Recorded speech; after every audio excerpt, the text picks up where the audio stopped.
নির্বাচন কমিশন ঘোষিত ত্রয়োদশ জাতীয় সংসদ নির্বাচনের মনোনয়নপত্র জমা দেওয়ার শেষ দিনে অনেকটাই উৎসবমুখর পরিবেশ দেখা যায় জেলা প্রশাসক ও রিটার্নিং কর্মকর্তার কার্যালয় ঘিরে।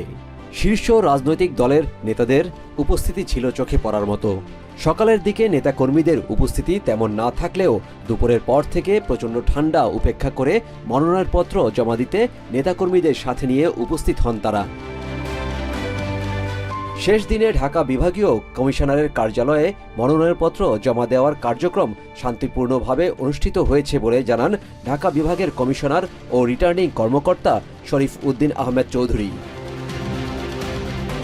ঢাকা 15 আসনের জন্য মনোনয়নপত্র জমা দিয়েছেন বাংলাদেশ জামায়াতে ইসলামীর আমির ডাক্তার শফিকুর রহমান। তার পক্ষে মনোনয়নপত্র জমা দেন দলটির সহকারী সেক্রেটারি জেনারেল এহসানুল মাহবুব জুবায়েরের নেতৃত্বে একটি প্রতিনিধি দল। রাজধানীর আগারগাঁওয়ের নির্বাচন প্রশিক্ষণ ইনস্টিটিউট ভবনে ঢাকা 13 ও 15-র রিটার্নিং কর্মকর্তা মোহাম্মদ ইউনুস আলীর কাছে মনোনয়নপত্র জমা দেন তিনি।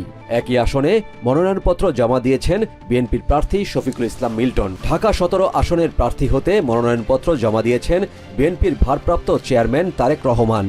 সোমবার সকালে সেগুনবাগিচায় বিভাগীয় কমিশনার ও রিটার্নিং অফিসার শরফুদ্দিন আহমেদ চৌধুরীর কাছে এই মনোনয়নপত্র জমা দেন দলটির প্রধান নির্বাচন সমন্বয়ক ও চেয়ারপারসনের উপদেষ্টা কাউন্সিলের সদস্য আব্দুস সালাম।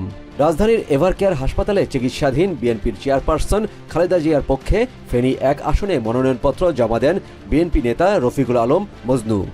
এছাড়া বিভিন্ন জেলায় রিটার্নিং কর্মকর্তার কার্যালয়ে মনোনয়নপত্র জমা দেন দলটির মহাসচিব মির্জা ফখরুল ইসলাম আলমগীর, আমির খসরু, ববি হাজ্জাজ সহ বিএনপির হেভিওয়েট প্রার্থীরা। এদিকে জামায়াতে ইসলামীর 10 দলীয় জোট থেকে শহীদ হাদির ঢাকা 8 আসনে মনোনয়নপত্র জমা দিয়েছেন এনসিপির মুখ্য সমন্বয়ক নাসিরউদ্দিন পাটোয়ারি।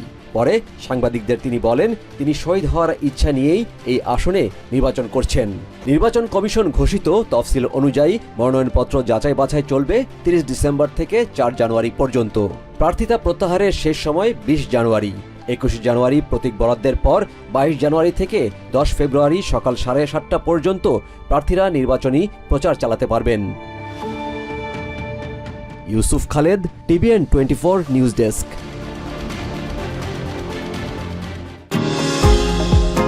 নিউ ইয়র্ক থেকে সম্প্রচারিত টিভিএন 24 টেলিভিশন বিশ্বজুড়ে বাঙালির কণ্ঠস্বর।